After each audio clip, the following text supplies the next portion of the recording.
Hello students, तो हमारा chapter चल रहा है ओवरहेड्स। इसके 4 लेक्चर ऑलरेडी आपको मैंने प्रोवाइड कर दिए हैं और अब इसी चैप्टर में हम आगे बढ़ेंगे। अभी इस चैप्टर में मान के चलिए कि और 3-4 लेक्चर लगेंगे और फिर उसके बाद ये चैप्टर हमारा फिनिश हो जाएगा। ठीक है बेटे।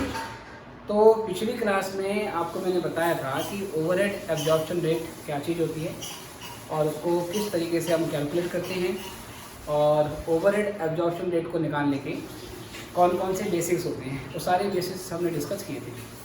अब उसी टॉपिक में ओवरहेड एब्जॉर्प्शन रेट से रिलेटेड कुछ और चीज़ें हैं, उसको हम आगे देखते हैं।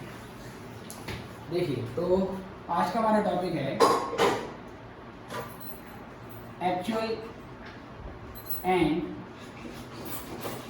Pre-determined overhead absorption rate. Actual and pre-determined overhead absorption rate. आप एब्जॉर्प्शन रेट के बदले रिकवरी रेट भी बोल सकते हैं। ठीक है सर। तो दो चीज़ें हैं, एक है एक्चुअल और दूसरा है प्री-डिटरमाइंड ओवरहेड एब्जॉर्प्शन रेट। देखिए sir, when overhead absorption rate is calculated when overhead absorption rate is calculated on the basis of is calculated at the end of period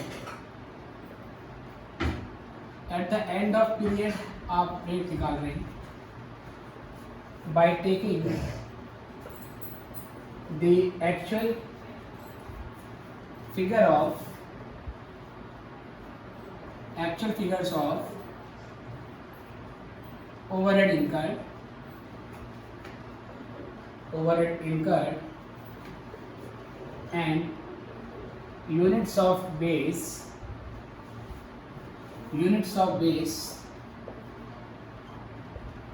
for that period.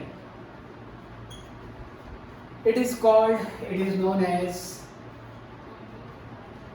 actual overhead absorption और recovery rate। Okay sir.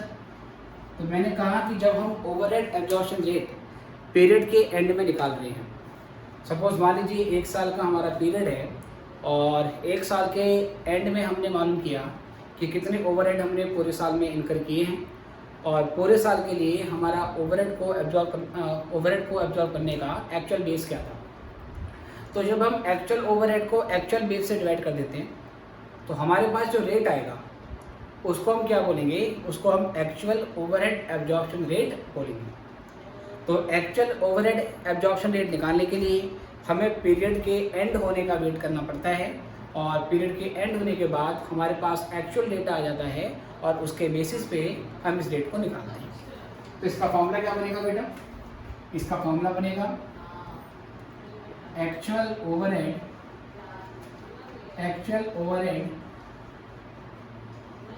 Absorption rate is equal to actual overhead incurred. Actual में कितने overhead आपने इनकर करें वो ले लेंगे rupees में, और यहाँ पर एक्चुअल यूनिट्स ऑफ बेस। ठीक है बेटे। अब बेस तो कुछ भी हो सकता है, base can be labour hour, base can be machine hour, base can be direct labour cost और मटेरियल कॉस्ट और प्राइम कॉस्ट। तो क्या क्या तरीके हो सकते हैं ये तो आपको मैंने पिछले लेक्चर में डिस्कस किया था। तो एक्चुअल ओवरहेड एब्जॉर्प्शन रेट का मतलब पीरियड के एंड में निकाला जाएगा। लेकिन जब हम एक्चुअल ओवरहेड एब्जॉर्प्शन रेट का सिस्टम यूज करते हैं तो इसमें एक प्रॉब्लम आती है बेटा। प्रॉब्लम क्या आती है इसमें कि हमें पीरियड के एंड होने का वेट करना पड़ता है। सपोज मान लीजिए कि अगर एक जॉब हमारे पास पीरियड के शुरू में आ गई और उस जॉब को पूरा करने में अप्रॉक्सीमेटली सपोज मान लेके चलिए कि 1 महीना लगता है, तो 1 महीने में वो जॉब हमारी कंडक्ट हो गई, लेकिन हम उस जॉब की कैलकुलेशन नहीं कर पाते हैं, उसकी कॉस्ट नहीं निकाल पाते हैं। क्यों नहीं निकाल पाते हैं? क्योंकि जॉब में हमें ओवरहेड भी जोड़ना पड़ेगा। और ओवरहेड जोड़ने के लिए हमें पहले साल के एंड होने का वेट करना पड़ेगा। जब हमें ये मालूम चल जाएगा पूरे साल में कितना ओवरहेड आपका इनकर हुआ, पूरे साल में कितना बेस कंज्यूम हुआ, फिर उस जॉब पे कितना बेस कंज्यूम हुआ था, तो वो कैलकुलेशन करके फिर ओवरहेड पे ही अमाउंट आपकी निकल के आएगी। तो अगर हम एक्चुअल ओवरहेड एब्जॉर्प्शन रेट का यूज करते हैं, प्रॉब्लम इज हमें कॉस्ट कैलकुलेशन करने के लिए साल ख़त्म होने का वेट करना पड़ेगा, पीरियड के एंड होने का वेट करना पड़ेगा। अब जो कस्टमर है जिसको हमने एक प्राइस कोट करना है, वो साल ख़त्म होने का वेट नहीं करेगा। मतलब आप एक सिचुएशन एज्यूम करिए कि पीरियड के बिगनिंग में हमारे पास एक कस्टमर आता है, वो हमें एक ऑर्डर देता है और कहता है बताइए कि आपको इस ऑर्डर को बेसिकली बनाने के लिए कितना पैसा लोगे। तो हमें पहले कॉस्ट कैलकुलेट करनी पड़ेगी, फिर उसमें प्रॉफिट जोड़ देंगे, फिर हम जॉब का सेलिंग प्राइस बताएंगे। लेकिन हम कस्टमर को कहते हैं कि हम कॉस्ट अभी कैलकुलेट नहीं कर सकते, आपकी जॉब हम कंडक्ट कर देते हैं, कंडक्ट करने के बाद हम आपसे एक प्राइस भी ले लेते हैं एस्टिमेटेड बेसिस पे, और साल ख़त्म होने के बाद हमें मालूम चलेगा कि एक्चुअल ओवरहेड कितना इनकर हुआ था। तो उसके हिसाब से जो डिफरेंस आएगा वो डिफरेंस या तो हम आपसे ले लेंगे या हम आपको डिफरेंस वापस कर देंगे। हम ऐसे कस्टमर को कह रहे हैं कि अभी एस्टिमेटेड प्राइस के बेसिस पे अपना काम करवा लो। तो क्या कस्टमर ऐसी चीज़ों के लिए मानता है? नहीं मानेगा। वो कहता है भाई एक प्राइस बता, अगर तेरा प्राइस मुझे ठीक लगेगा तो तुमसे ये काम करने के लिए मैं ऑर्डर दे देता हूँ, अदरवाइज यही काम किसी और से करवा लूँगा। तो कस्टमर पीरियड के एंड होने का वेट नहीं करता है। हमें क्या करना होता है, हमें पीरियड के बिगिनिंग में ही उसको एक प्राइस बताना पड़ेगा। और पीरियड के बिगिनिंग में अगर हमें प्राइस बताना है तो हमें उसके लिए क्या यूज करना पड़ेगा, pre determined overhead absorption rate use करना पड़ेगा। ठीक है, अब ये प्री डिटरमाइंड रेट क्या होता है इसके बारे में बात करते हैं, इतना पहले लिख लीजिए।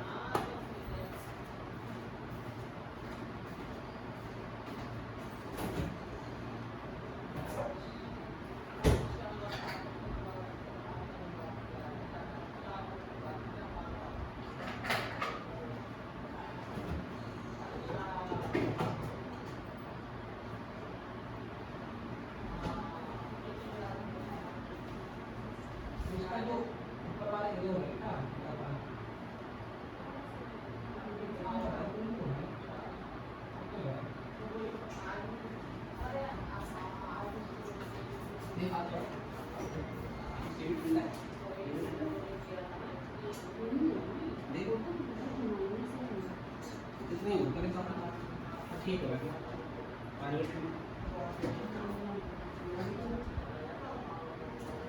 हो सकता है हमें कंफर्ट को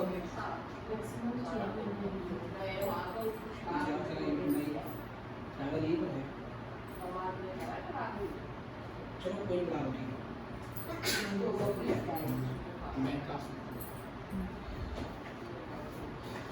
ठीक है बेटे, आई गेस ये आपने कर लिया है, तो अब हम यहाँ से आगे बढ़ते हैं।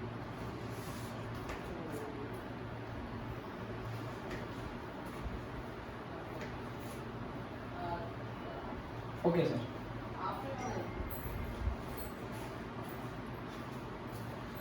अब यहाँ से इसी में कंटिन्यू करेंगे। In order to quote price of a job order which is received at beginning of period, हमें पीरियड के बिगनिंग में एक जॉब मिली है, उसका प्राइस हमें कोट करना है। In order to quote price of a job order in advance, advance में हमें जॉब का प्राइस कोट करना है, which is received at beginning of period. Predetermined overhead absorption rate, predetermined overhead absorption rate is used. तो हम क्या करते हैं बेटा, predetermined overhead absorption rate use करते हैं। प्री डिटरमाइंड का मतलब होता है हम पीरियड के बिगिनिंग में ही बजट बना लेते हैं या एस्टिमेट बना लेते हैं कि आने वाले वर्ष के लिए, आने वाले साल के लिए हमारा कितना ओवरहेड इनकर होने वाला है और पूरे साल के लिए हमारा क्या एक्चुअल बेस होगा, कितना हमारा बेस हो सकता है। तो प्री डिटरमाइंड ओवरहेड रेट निकालने के लिए हमारा फॉर्मूला क्या बनेगा, pre determined overhead absorption rate. इसको निकालने के लिए हमारा फॉर्मूला बनेगा एक बेटा,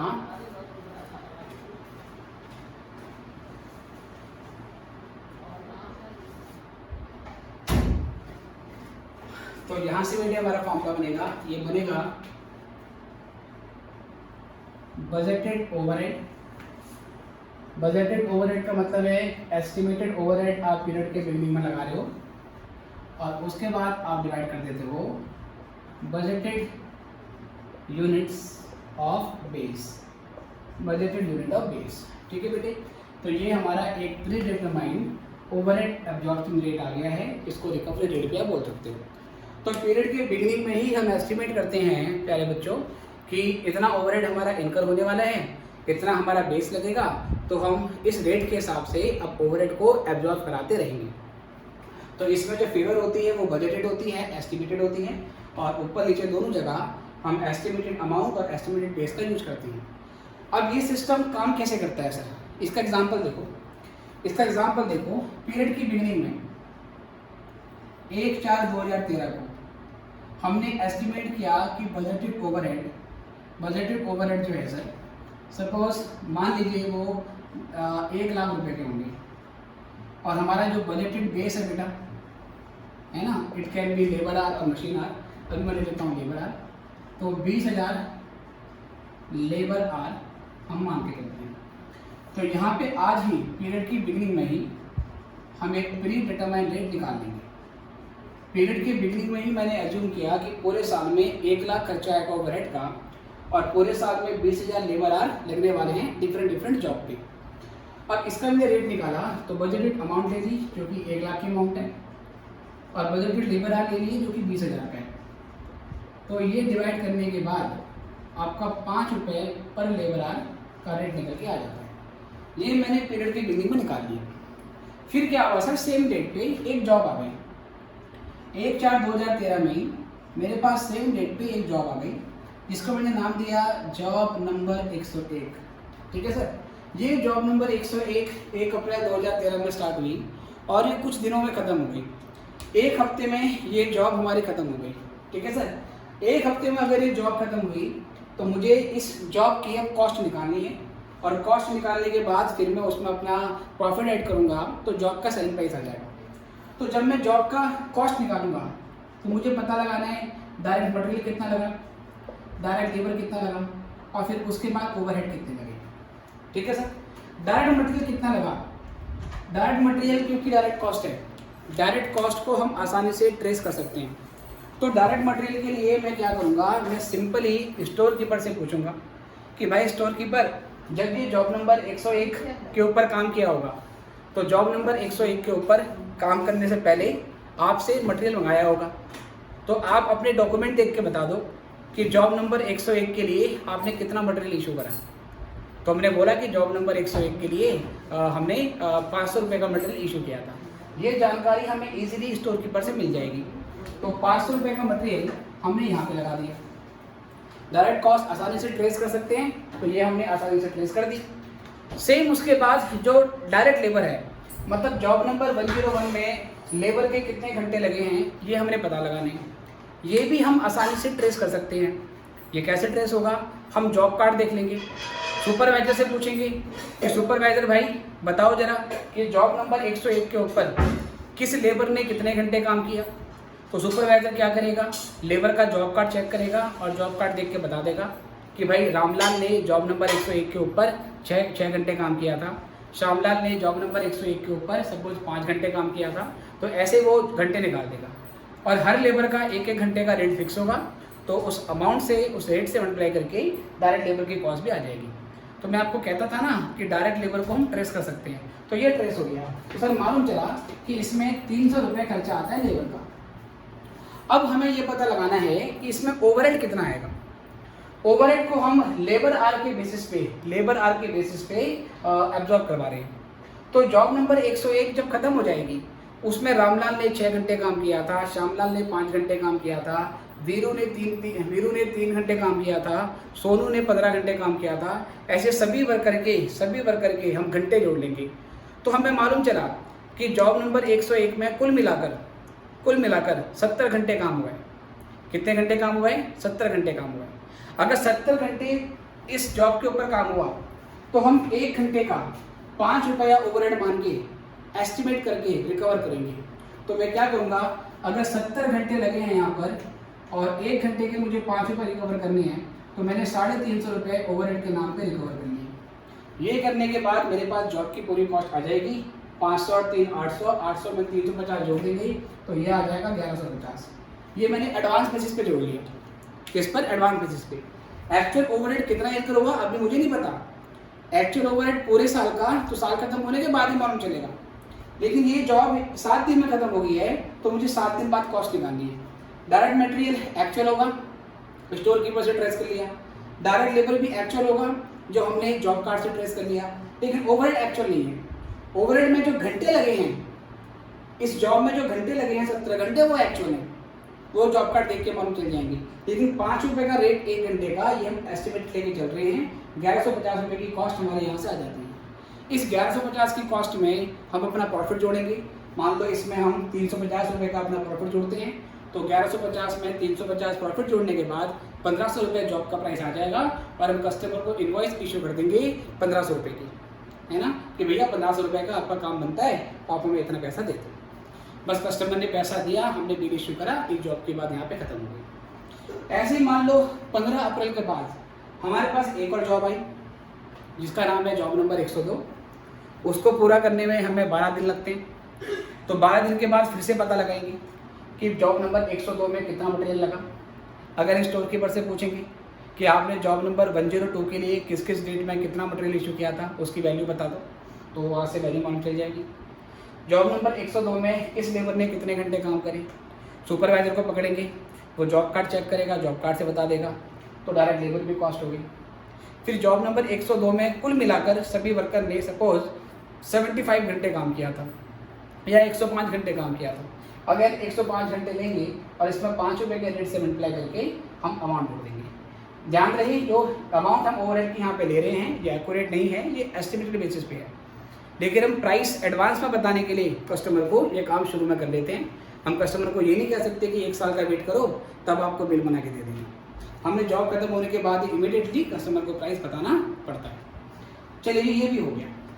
अब जैसे जॉब नंबर 101 है वैसे ही job number 102, job number 103, job number 104, job number 105, ना जाने कितनी जॉब हमने पूरे साल में कंडक्ट करी होंगी।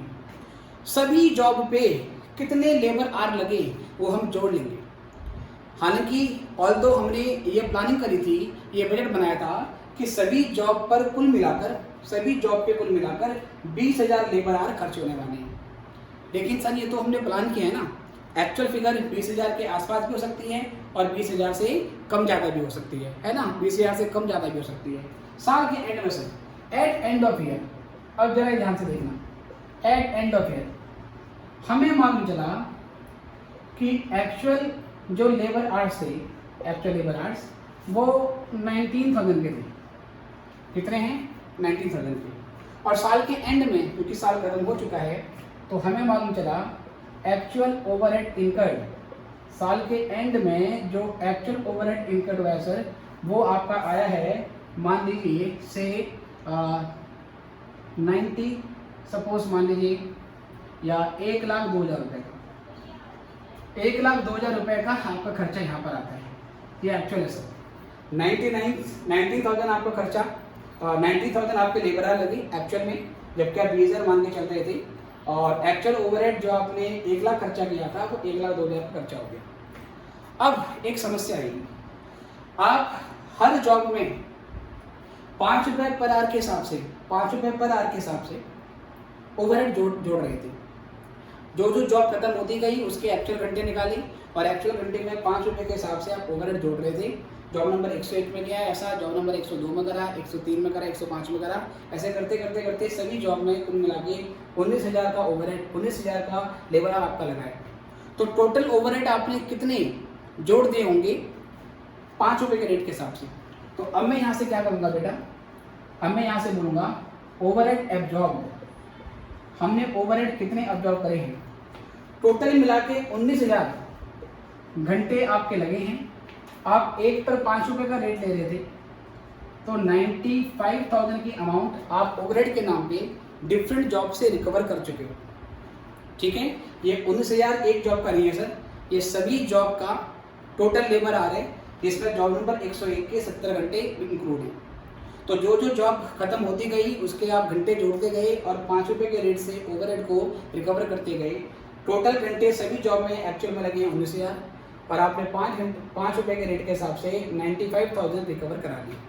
लेकिन जो एक्चुअल ओवरहेड आपके इनकम हुए हैं बेटा, जो एक्चुअल ओवरहेड आपके इनकम हुए हैं वो कितने हैं?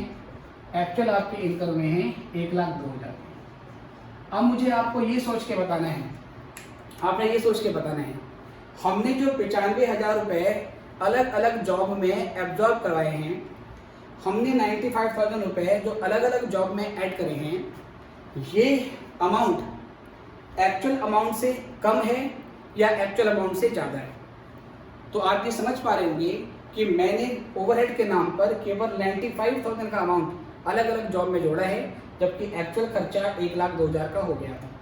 तो इसका ये मतलब है बेटा, इसका ये मतलब है कि मेरा ओवरहेड का एब्जॉर्प्शन कम रह गया है ना। मुझे टोटल 1,02,000 रुपये जो एक्चुअल में ओवरहेड इनकर हुआ है वो सभी जॉब में स्प्रेड करना चाहिए था, सभी जॉब में बांटना चाहिए था, लेकिन मैंने ओवरहेड के नाम पर सभी जॉब में केवल 95,000 ही बांटा है। तो 7,000 का अनएलोकेटेड ओवरहेड बच जाता है। तो ये जो डिफरेंस आएगा बेटा, इसको हम क्या बोलेंगे? इसको हम बोलेंगे अंडर एब्जॉर्प्शन ऑफ ओवरहेड। क्या बोला जाएगा इसे? Under absorption of overhead. कितनी अमाउंट से? 95 में से 1,02,000 माइनस करो तो 7,000 का आपका अंडर एब्जॉर्प्शन ऑफ ओवरहेड निकल के आ जाएगा। उल्टा भी हो सकता है। कैसे सर? आपने 95,000 सभी जॉब से ओवरहेड के नाम पे रिकवर कर लिया, लेकिन साल के एंड में आपको मालूम चला कि आपके एक्चुअल ओवरहेड केवल 94,000 ही इनकर हुए हैं। आपने सभी जॉब से रिकवर कर लिया 95,000, बट पीरियड के एंड में मालूम चला कि केवल 94,000 ही एक्चुअल में आपका ओवरहेड इनकर हुआ था। तो आपके बाद 1,000 रुपये आपने ज़्यादा रिकवर कर लिया। तो वो जो 1,000 रुपये आपने ज़्यादा रिकवर कर लिया है, तो जो डिफरेंस को बोला जाएगा over absorption of overhead. Okay बेटे, बाकी मैं इसकी पूरी थ्योरी लिखाऊंगा और क्वेश्चन इसके ऊपर कराऊंगा। तो ये अंडर एब्जॉर्प्शन और ओवर एब्जॉर्प्शन की समस्या कब आती है? जब हम pre determined overhead absorption rate निकालते हैं, क्योंकि प्री डिटरमाइंड रेट पीरियड के बिगिनिंग में निकाल देंगे और उसी के बेसिस पे पूरे साल काम करते रहेंगे। उसी रेट के आधार पर हम ओवरहेड को डिफरेंट जॉब में एब्जॉर्ब कराते रहेंगे, बट साल के एंड में मालूम चलेगा कि एक्चुअल में ओवरहेड कुछ और था, बेस कुछ और था, तो अब डिफरेंस आ जाएगा। इसी वजह से अंडर एब्जॉर्प्शन या ओवर एब्जॉर्प्शन की प्रॉब्लम आती है। लेकिन अगर हम एक्चुअल ओवरहेड रेट निकालते हैं, जो कि साल के एंड में ही निकाला जाता है, तो उसमें सब कुछ एक्चुअल फिगर होती है। इसलिए एक्चुअल ओवरहेड एब्जॉर्प्शन के केस में हमें अंडर रिकवरी ओवर रिकवरी की समस्या नहीं आती है। लेकिन जब हम pre determined overhead absorption rate निकालेंगे तो उस सिचुएशन में हमारी प्रॉब्लम होती है अंडर एब्जॉर्प्शन की और ओवर एब्जॉर्प्शन की। लेकिन एक्चुअल ओवरहेड एब्जॉर्प्शन रेट में दिक्कत क्या है कि हमें साल खत्म होने का वेट करना पड़ेगा, हमें पीरियड के खत्म होने का वेट करना पड़ेगा। लेकिन प्री डिटरमाइंड वाले में हम रेट तो कॉस्ट तो साल के शुरू में ही निकाल सकते हैं, बिगनिंग में निकाल सकते हैं, बट फिर एंड में अंडर या ओवर एब्जॉर्प्शन की दिक्कत हो जाएगी। इतना लिख लीजिए, फिर मैं इसको आगे और कंटिन्यू करता हूँ और अच्छे से समझते हैं।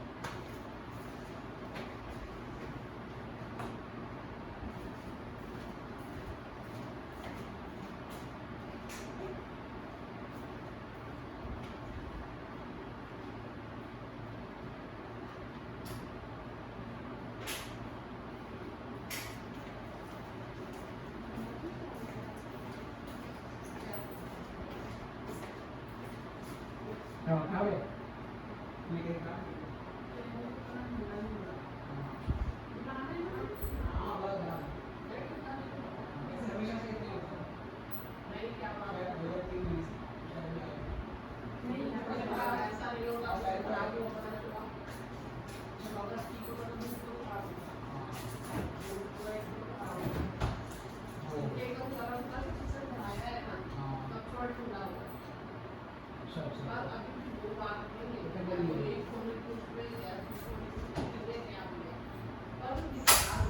चलो इसमें मैक्सिमम किया है अभी।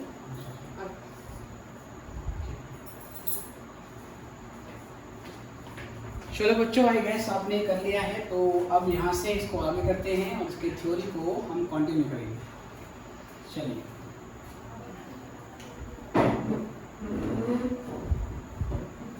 कुछ रह गया हो तो आप कभी भी वीडियो को पॉज करके उसको नोट कर सकते हैं। ओके सर, देख लीजिए।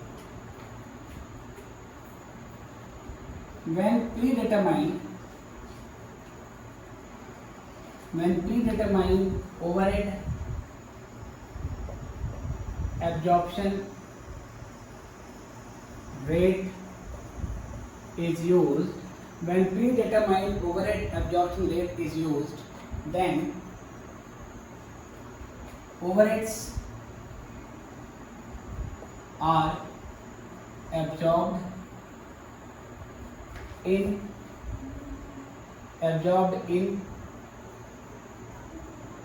or applied to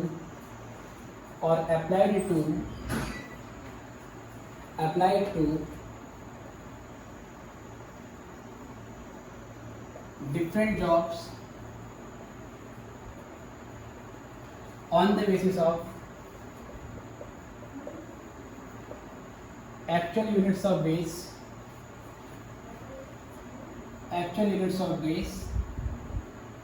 and predetermined rate। ठीक है, इसका ये मतलब हुआ, अगर मैं आपसे पूछूं कि अगर ओवरहेड रिकवर्ड कितना होगा, या बोलेंगे ओवरहेड एब्जॉर्ब कितना हुआ, या बोलेंगे ओवरहेड अप्लाइड कितना हुआ, एक ही बात होती है बेटा। ओवरहेड अप्लाइड कितना हुआ, ठीक है। तो इसके लिए हम क्या करेंगे, हम एक्चुअल यूनिट्स ऑफ बेस लेंगे, एक्चुअल यूनिट्स ऑफ बेस, और एक्चुअल यूनिट्स ऑफ बेस लेने के बाद उसको हम प्रीडिटरमाइंड रेट से, प्रीडिटरमाइंड ओवरहेड एब्जॉर्प्शन रेट से मल्टीप्लाई करेंगे। तो ये वो अमाउंट आ जाएगी जो हमने ओवरहेड के नाम पर एक पर्टिकुलर जॉब में हमने चार्ज कर दी है, हमने ऐड कर दी है। और हर जॉब में ऐसे ही होगा कि उस जॉब में एक्चुअल बेस कितना कंज्यूम हुआ, एक्चुअल बेस मान लीजिए लेबर आवर कितना लगा उसमें, या मशीन आवर कितना लगा, या मटेरियल कॉस्ट कितनी लगी, और उस पर प्रीडिटरमाइंड रेट से मल्टीप्लाई कर दिया जाएगा। ये चीज़ रहेगी। At the end of period, साल के एंड में क्या होगा बेटा, at the end of period figures related to actual overheads incurred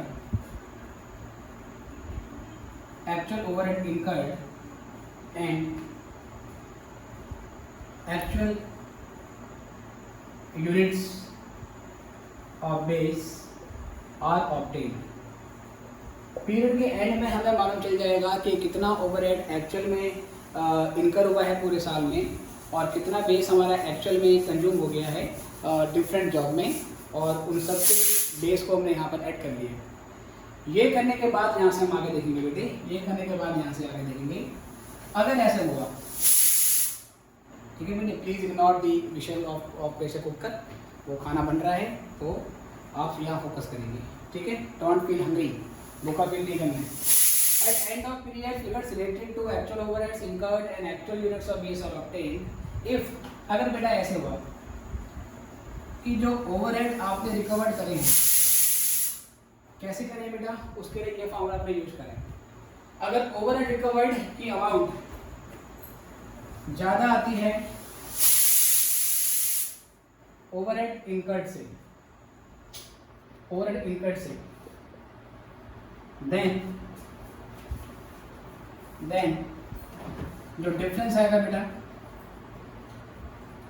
is called, उस डिफरेंस को हम क्या बोलेंगे, उसको बोलेंगे हम अंडर एब्जॉर्प्शन ऑफ ओवरहेड, इसको अंडर एब्जॉर्प्शन ऑफ ओवरहेड्स बोला जाएगा। ठीक है बेटे। और अगर ऐसा आ जाए, सॉरी सर, ओवर रिकवर ज़्यादा हो गया तो अंडर नहीं हुआ, ओवर हुआ। रिकवर ज़्यादा कर लिया है, ज़्यादा अमाउंट ओवरहेड के नाम पे चार्ज कर दी है डिफरेंट जॉब पे, then what is actually incurred, जो एक्चुअल में इनकर्ड हुआ है तो ओवर एब्जॉर्प्शन बोला जाएगा।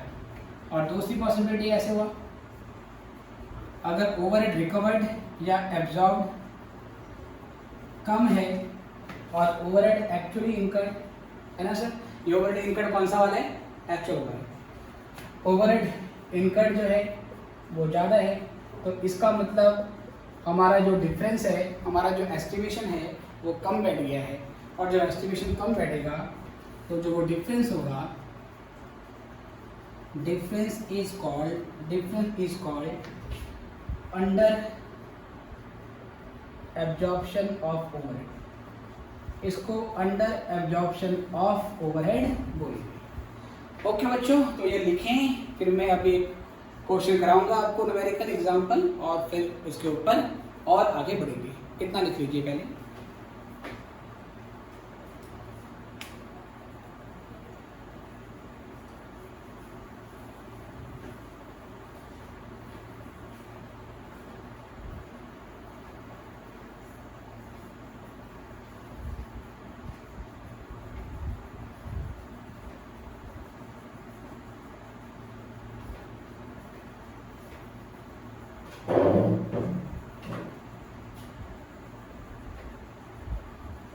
चलिए बेटा, आई गेस हो गया है, अदरवाइज आप कभी भी वीडियो को पॉज करके इसको नोट कर सकते हैं। तो मैं तो आगे बढ़ता हूँ, आप अपनी स्पीड के अनुसार इसको नोट करें।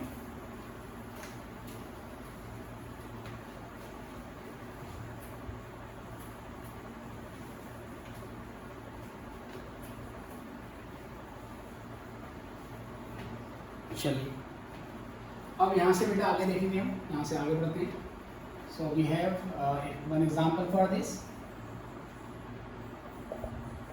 मान लो कहता है पीरियड के बिगिनिंग में बजटेड ओवरहेड से 2 लाख रुपए के हैं और बजटेड जो बेस है, सपोज मान लीजिए वो 1 लाख लेबर आ रहे हैं। ये हमारा बेस है जिसके आधार पर ओवरहेड को एब्जॉर्ब कराया जाएगा। फिर क्वेश्चन में कहता है at end of period, period के एंड में मालूम चला जो एक्चुअल ओवरहेड इनकर्ड है वो आपका 1,10,000 रुपये का हो गया। उसके बाद 2 केस हैं इसमें। केस 1, पहले केस में कहता है कि आपके जो एक्चुअल लेबर आवर्स हैं वो 1,20,000 हो गई। और केस सेकंड है, कहता है एक्चुअल लेबर आवर्स, ठीक है। सपोज मान लीजिए कि ये कुछ इस तरीके से है, 1 लाख था और ये खर्चा आपको हुआ है, खर्चा 2 लाख का था, 1,20,000, ठीक है। और दूसरी पॉसिबिलिटी है बेटा आपकी कि ये 90,000 का खर्चा, इसको थोड़ा चेंज करना पड़ेगा मुझे, इसको 2,10,000 ले लेते हैं बेटे। एक्चुअल इनकम आपका 2,10,000 है, ठीक है। और हमारा यहाँ पर ये 2,10 था और 2,40, और अगली वाली में सपोज मान लीजिए कि ये 90,000। चलिए क्वेश्चन में कह रहा है कि आपको फाइंड करना है अंडर एब्जॉर्प्शन या ओवर एब्जॉर्प्शन ऑफ ओवरहेड। तो पहले ये लिखें और फिर मैं इसके बाद आपको आगे बढ़ाता हूँ। इतना लिख लेंगे पहले।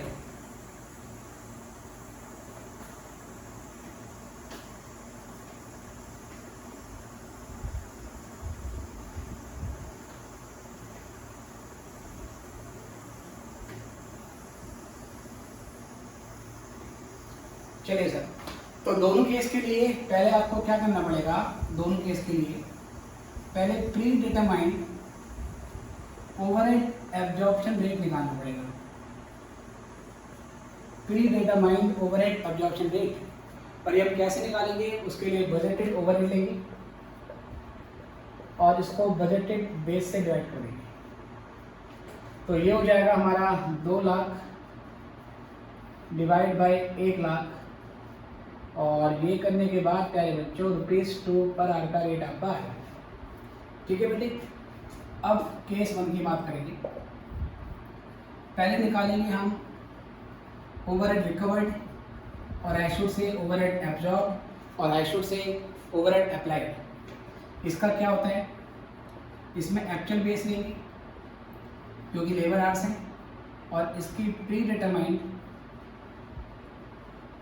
रेट से ओवरहेड एब्जॉर्प्शन रेट से मल्टीप्लाई कर देंगे। तो बेटा एक्चुअल लेबर आवर केस 1 पर लगे हैं 1,20,000, रेट तो आपका ₹2 का है ही फिक्स, तो ये 2,40,000 का अमाउंट आ जाता है। ठीक है सर, 2,40,000। और यहाँ पर overhead actually incurred, actual overhead incurred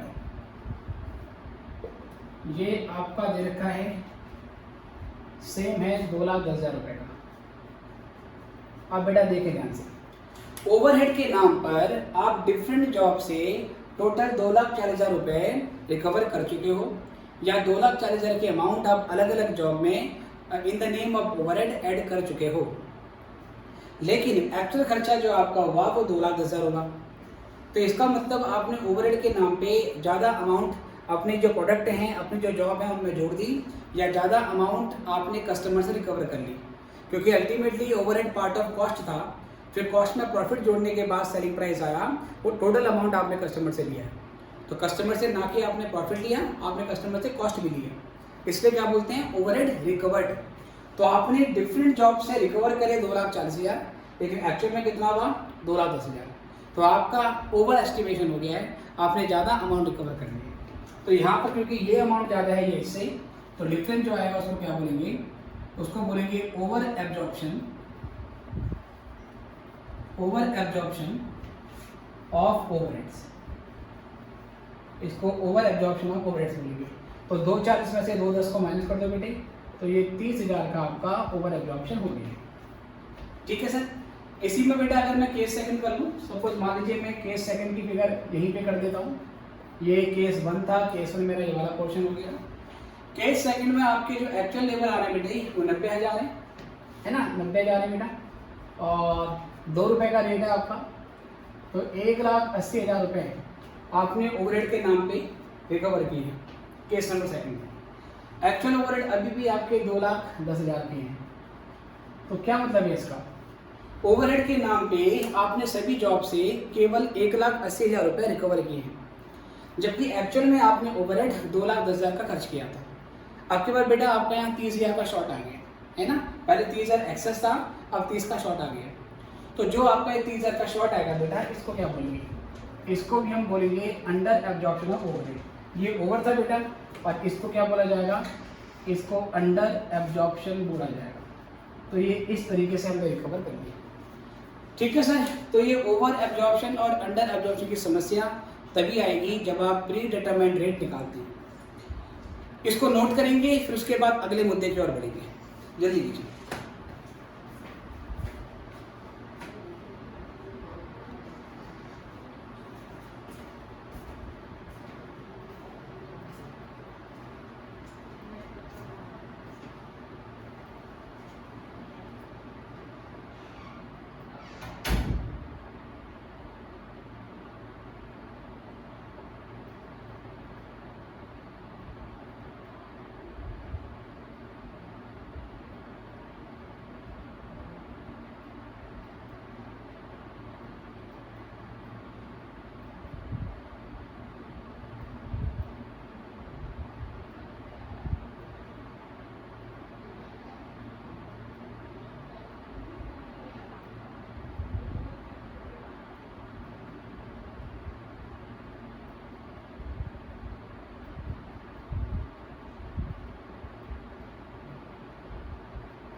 क्योंकि जो हमारा जो ठंडा होता है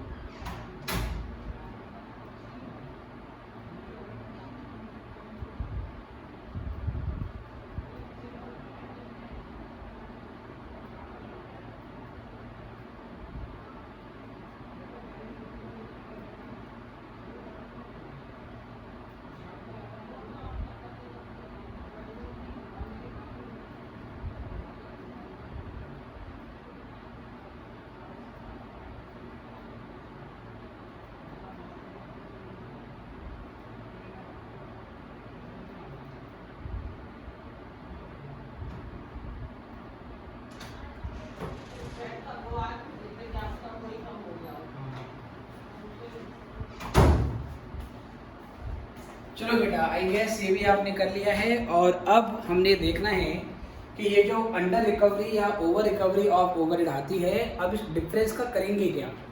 इसका कुछ ना कुछ तो ट्रीटमेंट होगा।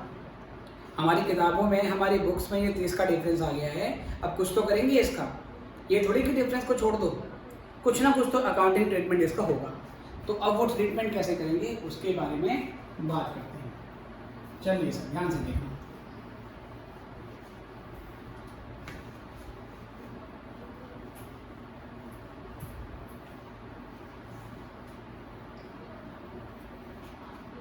चलिए जी, चलिए।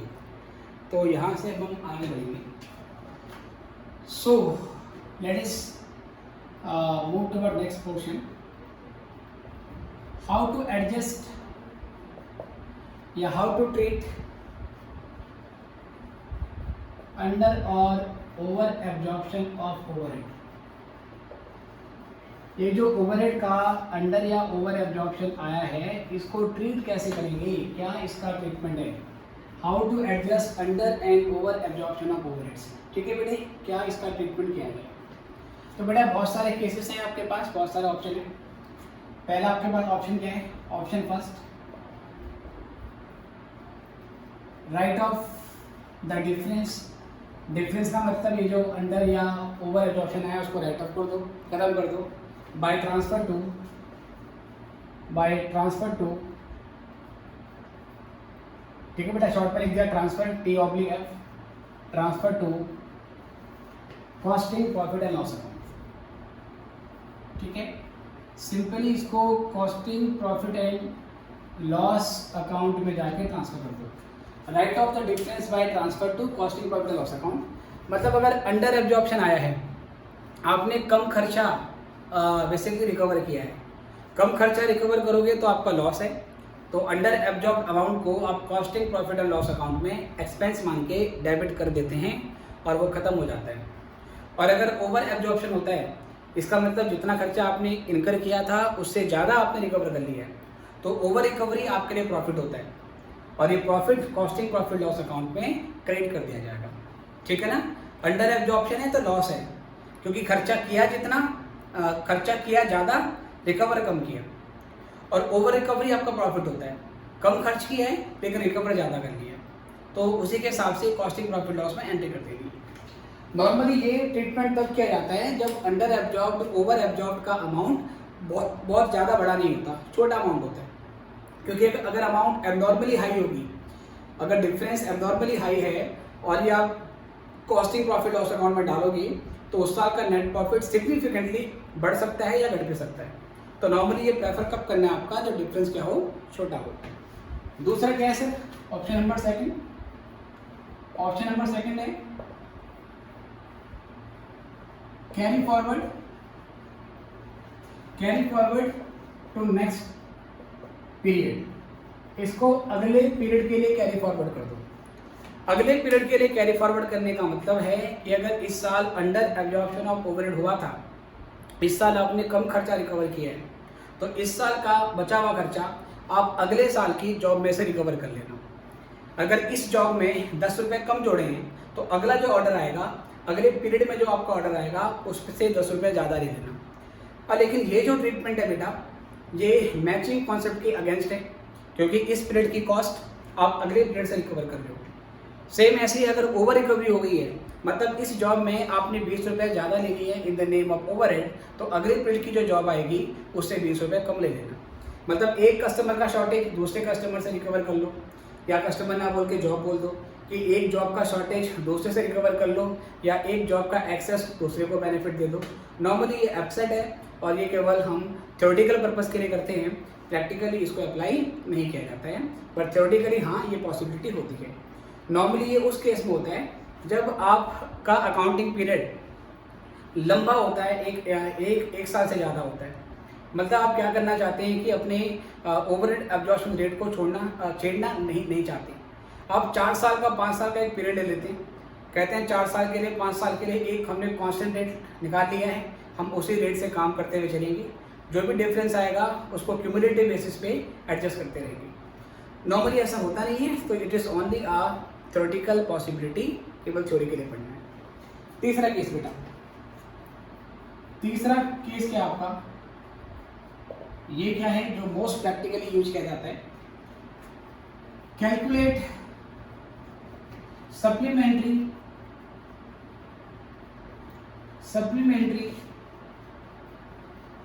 Overhead absorption rate, calculate supplementary overhead absorption rate and apply it to revise। इसका अप्लाई करने के लिए, रिवाइज करने के लिए अप्लाई करेंगे, रिवाइज करने के लिए क्या रिवाइज करेंगे, cost of sales, WIP inventory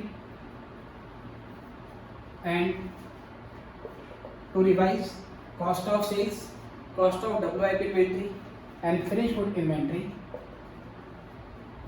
inventory at the end of period। दूसरा क्या है कि आप सप्लीमेंट्री रेट निकालो और सप्लीमेंट्री रेट निकाल के आप साल के एंड में अपने कॉस्ट ऑफ सेल को, WIP की वैल्यू को और फिनिश्ड गुड्स की वैल्यू को रिवाइज कर लो। रिवाइज करने का मतलब है उसको इंक्रीज या डिक्रीज कर लो। अब ये कैसे काम करेगा बेटा, इसके लिए एग्जांपल मैं आपको कराता हूँ, इसको नोट करेंगे फिर हम आगे बढ़ेंगे।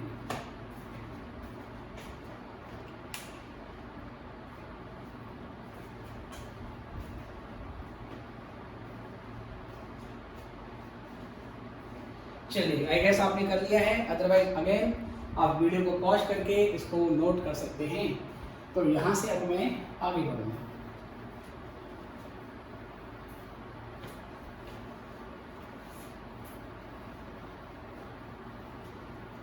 चलिए सर, यहां से देखें, हम एग्जांपल लेते हैं। सपोज मान लीजिए ओवरहेड रिकवर्ड हैं आपके 3 लाख के और ओवरहेड इनकर्ड जो हैं एक्चुअल में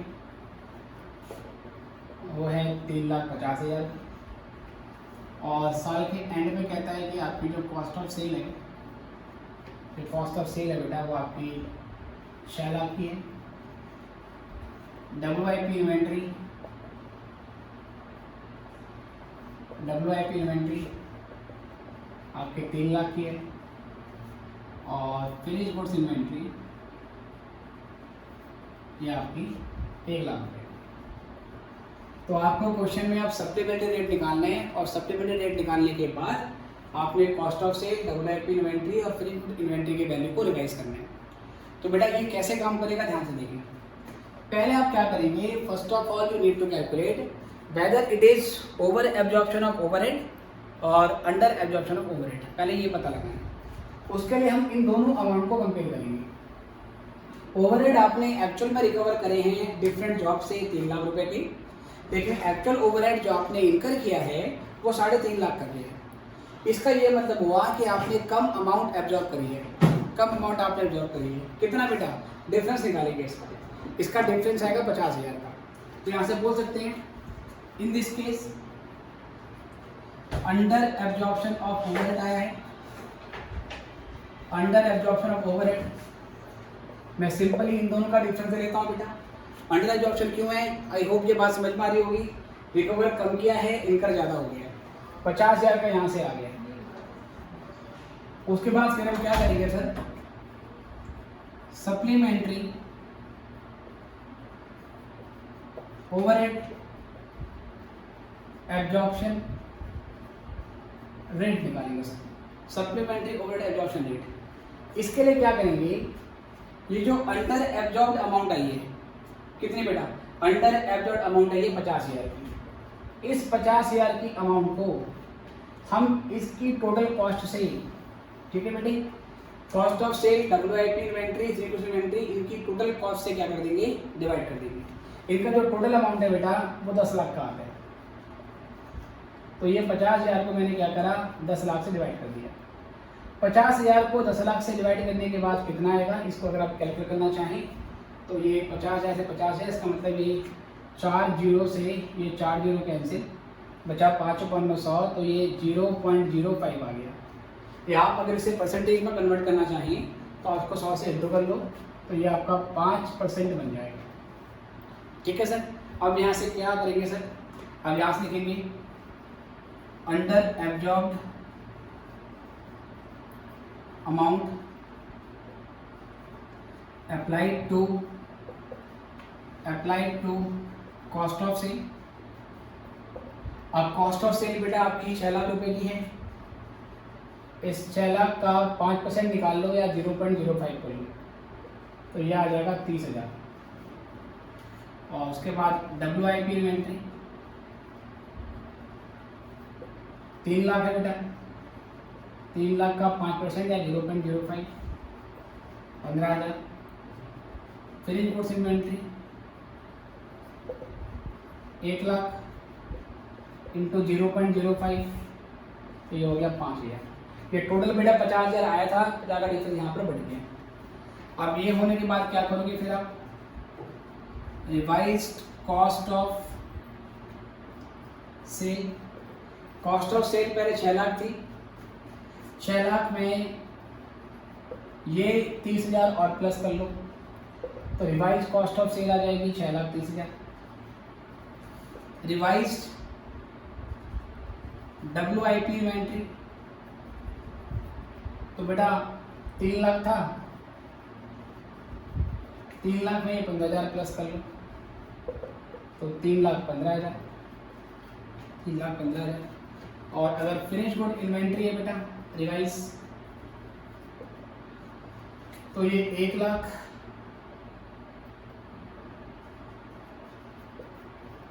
प्लस 5, तो ये 1,05,000 कर लो। ठीक है सर, ये इस तरीके से जोड़ दिए। अगर मान लीजिए अंडर एब्जॉर्प्शन ना होके ओवर एब्जॉर्प्शन आता, तो अगर मान लीजिए ये 4 लाख होता अमाउंट रिकवर्ड, इनकम 3.5 लाख होता, तो 50,000 का ओवर एब्जॉर्प्शन आता।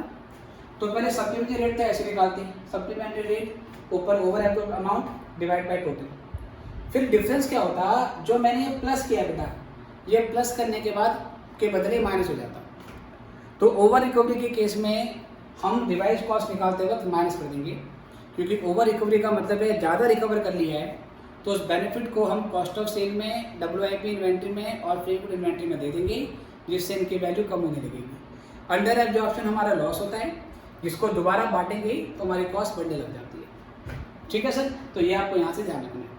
एक इसमें केस आपको और देखना है, पहले इतना कर लीजिए, और एक एग्जाम्पल और मैं इसमें आपको समझाता हूँ। पर ध्यान रखना है, अंडर एब्जॉर्प्शन में मैंने प्लस कर दिया है, अगर ओवर एब्जॉर्प्शन होता तो यहाँ तक तो सेम होता सर, आप रेट भी वैसे निकालते, चाहे अंडर एब्जॉर्ब आए या ओवर आए, डिवाइड करेंगे टोटल से, बस ये प्लस करने के बदले माइनस हो जाएगा। इतना लिखिए पहले, फिर हम आगे बढ़ेंगे।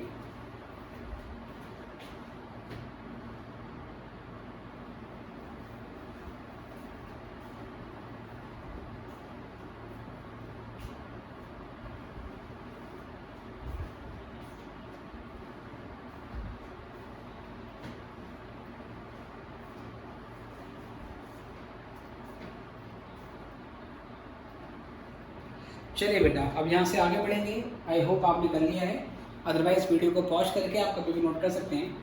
इसी क्वेश्चन में बेटा मैं एक सिचुएशन और आपको दे रहा हूँ। आप देख रहे हैं ओवरहेड इनकर्ड 3 लाख का है, सॉरी ओवरहेड रिकवर्ड 3 लाख का है, इनकर्ड 3.5 लाख का था, तो 50,000 का अंडर एब्जॉर्प्शन आ गया, ये हमने यहाँ पे निकाल दिया। कभी कभार क्वेश्चन आपको एक एडिशनल लाइन बोल देगा, वो क्या बोलेगा कि जो आपका ओवरहेड अंडर एब्जॉर्ब्ड आया है, जो अंडर एब्जॉर्प्शन ऑफ ओवरहेड आया है, कितना आया 50,000, उसका 60% डिफेक्टिव प्लानिंग की वजह से हुआ है।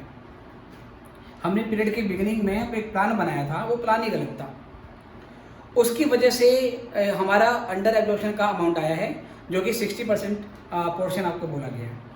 तो उस केस में क्या करोगे आप, 50,000 का जो अंडर एब्जॉर्प्शन आया है उसका 60% निकालोगे, 30,000। ये 30,000 का अमाउंट डिफेक्टिव प्लानिंग की वजह से आया है, तो ये 30,000 एबनॉर्मल लॉस है, एबनॉर्मल कॉस्ट है। इस 30,000 को आप कॉस्टिंग प्रॉफिट लॉस अकाउंट में ट्रांसफर कर दोगे, राइट, जो डिफेक्टिव प्लानिंग की वजह से हुआ है। बाकी जो 40% बचा 50,000 का 40% 20,000, उस 20,000 के लिए सप्लीमेंट्री रेट निकालोगे और सप्लीमेंट्री रेट निकालने के बाद फिर आप उसको आगे एब्जॉर्ब कर लोगे। ठीक है सर, सप्लीमेंट्री रेट निकालने के बाद फिर आगे इस तरीके से करना है आपको। तो डिफेक्टिव प्लानिंग वाला portion costing profit loss account में ट्रांसफर हो जाएगा, लेकिन इंस्टीट्यूट के मॉड्यूल में एक क्वेश्चन आपको दे रखा है जिसमें डिफेक्टिव प्लानिंग वाला आपका कॉन्सेप्ट है, बट उसमें वो लाइन लिखी होने के बावजूद भी पूरा का पूरा अमाउंट सप्लीमेंट्री रेट निकालने के लिए यूज कर रखा है, तो वो चीज़ गलत है। जब मॉड्यूल से क्वेश्चन करें तो उस गलत वाले पोर्शन को आप रेक्टिफाई कर लेना और जो मैंने बताया है वो आपको करना है। ठीक है सर, अब इसी में अगला क्वेश्चन लेके चलते हैं। मान लीजिए बेटा कुछ इस तरीके से हमारे पास है,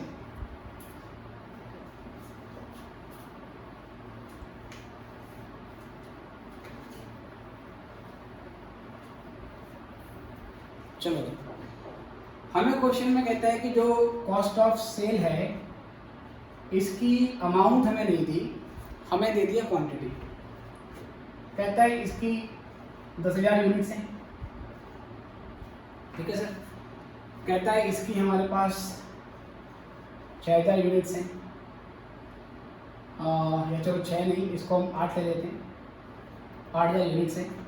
उसके आगे ब्रैकेट में बोलता है 50% कंप्लीट, और फिर उसके बाद फ्री गुड इन्वेंट्री है इसकी 6,000 यूनिट है। ओके सर, तो चीज़ वही है कि आपको अल्टीमेटली करना क्या है, सप्लीमेंट्री रेट आपको निकालना है। बट द प्रॉब्लम है सबके बाद तीनों की अमाउंट ना दे के तीनों की क्वांटिटी आपको दे रखी है। उस केस में क्या करोगे बेटा, पहले तो वही चीज़ है कि भाई रिकवर किया है 3 लाख, इनकट हो गया 3.5 लाख, तो यहाँ से निकालेंगे हम under absorption of overhead, under absorption of overhead. ठीक है सर, तो ये 3 और 50, 3,000 का डिफरेंस आया, फिर से हुआ 50,000।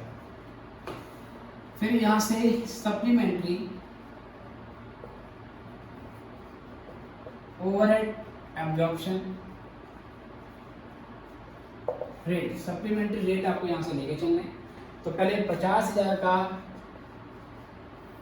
अंडर एब्जॉर्ब अमाउंट आपका आया था, अब की बार आपको इन तीनों की अमाउंट ना दे के क्वान्टिटी दे रखी है, मतलब जो क्वांटिटी ऑफ प्रोडक्शन है वो आपको इसमें बेटा गिवन है।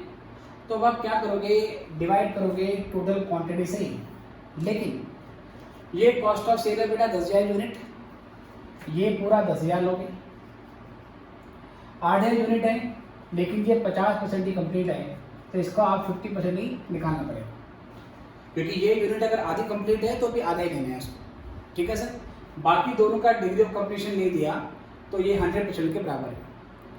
जिन बच्चों ने प्रोसेस कॉस्टिंग पढ़ लिया है तो उनको प्रोसेस कॉस्टिंग पढ़ने के बाद ये पता होता है कि डिग्री ऑफ कंप्लीशन अप्लाई कर देते हैं ताकि इक्विवेलेंट प्रोडक्शन यूनिट हमारे पास आ जाए। अब बेटा ये 6,000 हम पूरा लेंगे, तो ये करने के बाद ये हो जाएगा 50,000, ये हो जाएगा 50,000, यहाँ आ जाएगा 10,000, 8 का 50%, 4,000, 4 और 6 20,000, तो ये 20,000 यूनिट आ जाएगी। ये करने के बाद आपका 2.5 रुपये का रेट आ जाएगा। ठीक है सर, ये 2.5 रुपये का रेट आपका यहाँ से आ गया। अब यहाँ से लिखेंगे under absorbed overhead charge to और applied to cost of sale. Cost of sale में आप कितने प्लस करेंगे, अप्लाइड का मतलब है हम उसमें ऐड कर रहे हैं अभी, अगर ओवर एब्जॉर्ब होता तो फिर माइनस करना पड़ता है ना।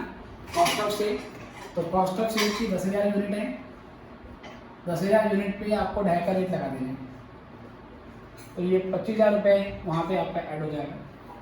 उसके बाद WIP inventory, WIP inventory 8,000 into 2.5 और इंटू 50% से वो डिग्री ऑफ कंप्लीशन पहले लेके चलेगा, या आप सीधे 4,000 इंटू 2.5 कर सकते हो, सीधे 4,000 इंटू 2.5 भी कर सकते हैं।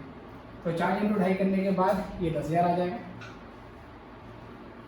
और उसके बाद फिनिश गुड्स इन्वेंट्री करोगे, ये 6,000 है और 6 इंटू 2.5 करोगे तो बेटा ये 15 आ जाएगा। तो जो टोटल अमाउंट आपकी 50,000 की थी, ये पूरी अमाउंट 50,000 की हमने cost of sale, WIP inventory और फिनिश गुड्स इन्वेंट्री में ऐड कर दी। ओके बेटे, तो ये था आपका under absorption and over absorption of overhead, या ऐसे कह लीजिए कि मैंने आपको बताया था कि एक्चुअल ओवरहेड रेट क्या चीज़ है और प्री डिटरमाइंड रेट क्या है। ये हमने कर लिया है, लेकिन चैप्टर अभी बाकी है और बहुत सारी नई नई चीज़ें हैं, नए नए कंसेप्ट हैं जो कि आपको सीखने हैं। आप बिल्कुल मन से, पूरी मेहनत से कॉस्टिंग पढ़ते रहें, इस पे समय स्पेंड करते रहें। सब्जेक्ट बहुत प्यारा सा है, बस आपको थ्योरी के ऊपर बहुत फोकस करना है। एक बार थ्योरी आपने अच्छे से पकड़ ली तो बेटा प्रैक्टिकल को सॉल्व करने में कोई बड़ी दिक्कत नहीं होती है। तो कोई भी सब्जेक्ट आप पढ़ें, बिना थ्योरेटिकल नॉलेज के आप प्रैक्टिकल को स्ट्रॉन्ग नहीं कर सकते। इज इट ओके प्यारे बच्चों? तो अभी के लिए इतना ही, फिर मिलेंगे आपसे नेक्स्ट क्लास में। गुड बाय बच्चों, खुश रहें और सेफ रहें। God bless you all, bye bye.